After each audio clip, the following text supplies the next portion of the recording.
வச்சுக்கோங்க. இதுதான் தமிழ்நாட்டு அரசு.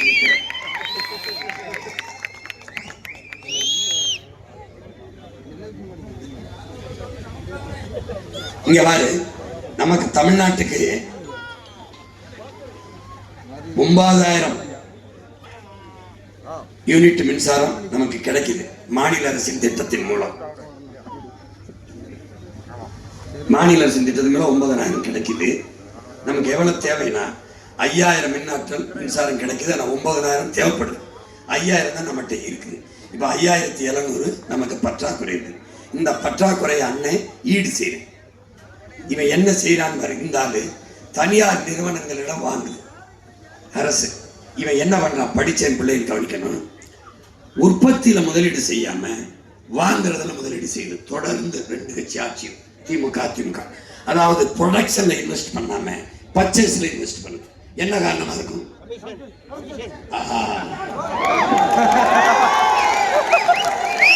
அதனாலதான் இவங்களை நாட்டு சீஃப் மினிஸ்டர் கமிஷன் பாய்ஸ் நம்ம சொல்றதுக்காக தனியார் நிறுவனங்களிலிருந்து வாங்குது.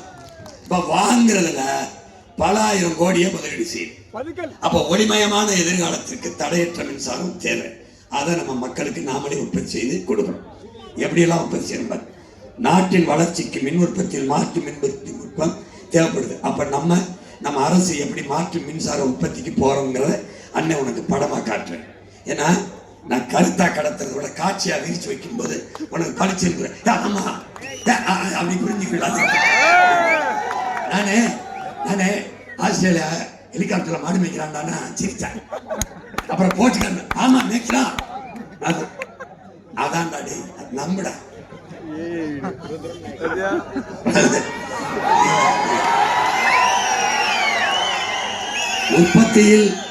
உற்பத்தியில் முதலீடு செய்யாமல் வாங்குவதில் ஆர்வம் காட்டுவதற்கு காரணம்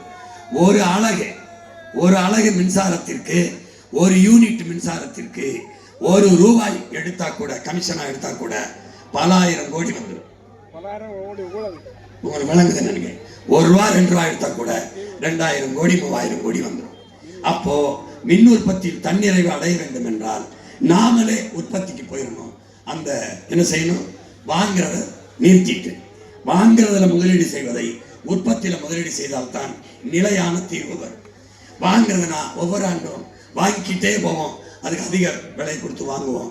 அந்த உற்பத்தி செய்கிற முதலாளி ஒரு யூனிட் மின்சாரம் என்ன விலைன்னு சொல்றானோ அந்த விலைக்குத்தான் நம்ம வாங்கி நம்ம மக்கள் கொடுக்கணும். அப்ப மின் கட்டண உயர்வை தடுக்க முடியாது.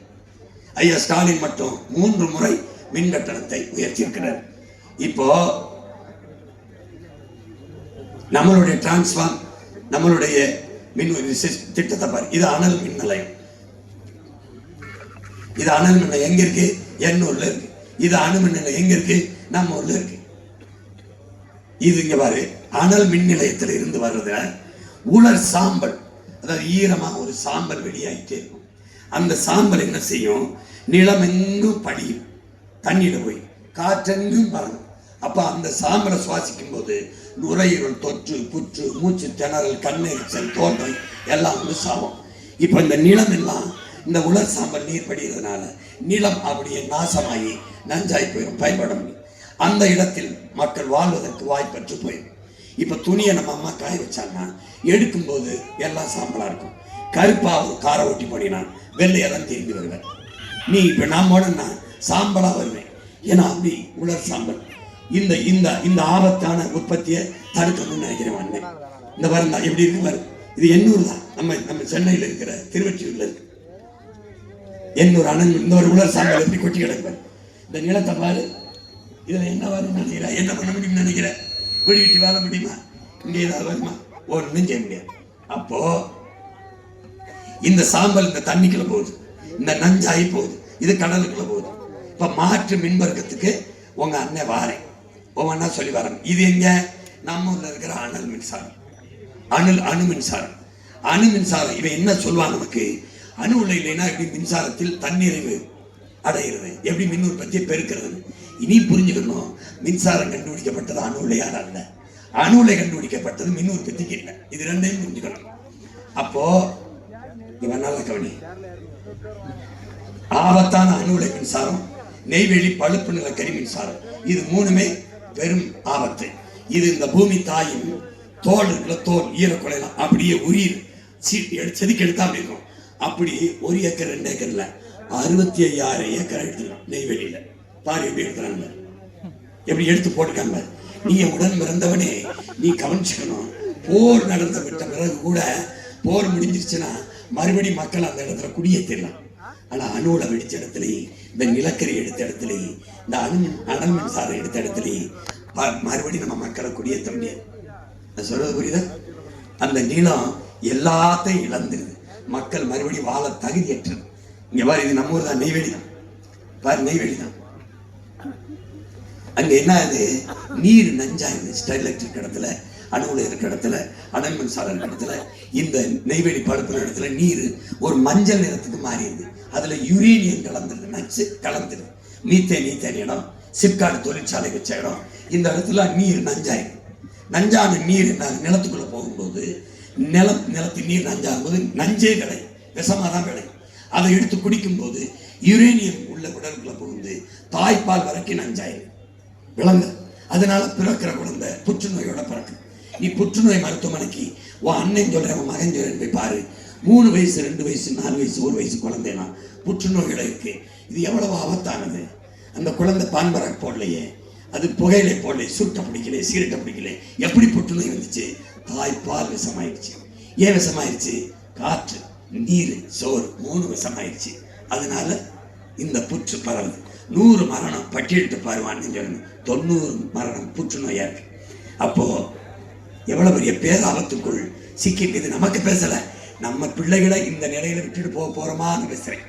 உனக்கு புரியுதா? நான் செத்துருக்க நாள்ல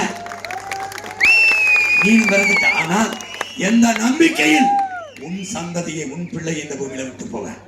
குடிக்க தண்ணியில, படிக்க கல்வியில, சுவாசிக்க காற்றுல, சாப்பிட விஷமில்லாத உணவில்லை. அவன் என் உடன் பிறந்தவனே, நீ என்னிலும் சின்ன பையனா இருப்பாரு, மாத்திர மாட்டேன். அம்மா பாட்ட கேடு, பூச்சி கத்தரிக்காய்னு ஒண்ணு போயிருக்கா? மாம்பழத்தை நறுக்கிட்டு போனா அந்த கொட்டைக்கிட்ட ஒரு வண்டு இருக்குமே, இப்ப இருக்கா? இல்ல. ஏன்? பூச்சி செத்து போச்சு. ஏன்? பூவிலே விஷத்தை அடிச்சிருந்தேன்.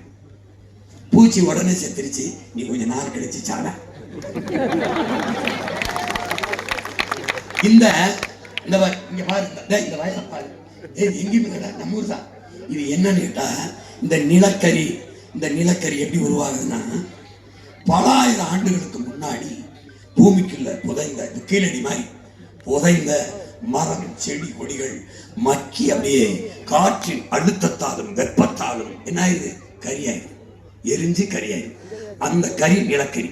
அந்த நிலக்கரிக்குள்ள கரிக்குள்ள ஒரு வெடிப்பு இருக்கு. இப்படி அந்த வெடிப்புக்குள்ள காற்று இருக்கு. அந்த காற்று தான் மீத்தேன், ஈத்தேன், பயோகேஸ். அதான் அவனுக்கு சிலிண்டர்ல அடைக்கிறான். நான் சொல்றது புரியுதா? இப்போ இந்த நிலக்கரியை எடுக்கிறான், தோண்டி எடுக்கிறான். இந்த நிலக்கரிக்குள்ள காற்று எடுக்கிறான், அது தஞ்சாவூர் எடுக்கிறான், இது நெய்வேலியில எடுக்கிறான். இப்ப இதுக்கு என்ன பண்ணுவேன் நீ? மின்சாரத்துக்கு இந்த வாரம் மையம் சொல்றேன், இதை தொடாம செய்யற பாரு. மின்சாரம் எப்படி பண்றேன் இங்க பாரு. கொஞ்சம் வழிபட அவங்களுக்கு மறைக்காம, தம்பி மறைக்காம. 3 இந்த நச்சு திட்டத்தையும் கைவிட்டேன் உண்மையை. இது எங்க? இது நம்ம இடிந்தகர போராட்டம் தான். நம்ம ஆத்தால பண்ண. இங்க பாரு, இங்க பாரு, இடிந்தகரதாப்பா. இதுல என்ன கொடுமைன்னா, நீ நல்லா கொஞ்சிக்கணும். ஆபத்தான மின் உற்பத்தியை பூரா அரசு வச்சிருக்கு. அணுல பேராபத்து, அனல் ஆபத்து, நிலக்கரி ஆபத்து, இத அரசு வச்சுக்கிறது. ஆனா ஆபத்து இல்லாத, சுற்றுச்சூழலுக்கு எந்த கேடும் இல்லாத, பூமிக்கு எந்த